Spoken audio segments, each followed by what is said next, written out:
De eerste zondag van mei staat ieder jaar in het teken van de start van het schutterseizoen. Op de schuttersweide in de Ballonshulbossen werd Bernie van Lierop eerst ontdaan van zijn koningsversierselen. In zijn toespraak die hij als voorzitter hield, bestempelde van Lierop dat de schutterij die zich op de jeugd richt groeiende is. Afgelopen jaar meldden zich namelijk 9 nieuwe leden. Wij leggen heel veel nadruk op de jeugdwerking. Dus wij respecteren de jeugd, we betrekken de jeugd bij ons besturen.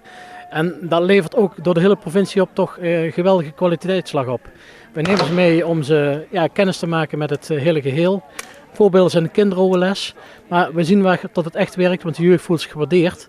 Vooral omdat ze een zegje mogen doen en uiteindelijk heeft dat ook een positief effect op de ledenaantallen van de schutterij. En dat is natuurlijk heel belangrijk in deze tijd om dat te mogen zien. Na het innen van de koningsbelasting kon de strijd om het nieuwe koningschap losbarsten. Diegene die de vogel naar beneden haalt, mag zich de nieuwe schutterskoning van schutterij het Zandakkergilde Sint-Jan noemen. Een wedstrijd met simpelere regels bestaat eigenlijk niet.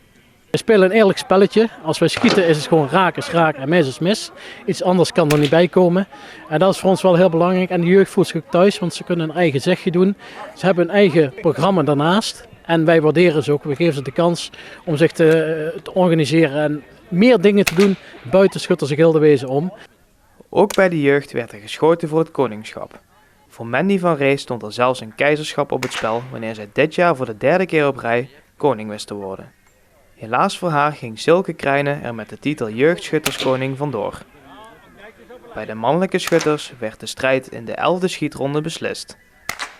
Het verlossende schot werd afgevuurd door Henk de Klein, waardoor hij zich voor de 2e keer in zijn 40-jarige carrière tot koning mocht laten kronen en op een prominente plaats in de optocht van het OLS mag lopen. Dit jaar hebben we het voorrecht om in ieder geval op het Oud-Limburgs Schuttersfeest, het allergrootste schuttersfeest van Nederland, namens de Schuttersbond Julianen te mogen openen. We lopen in de optocht met nummer 3 en dat betekent dat we daar in ieder geval als een zeer volwaardig korps naar voren willen komen.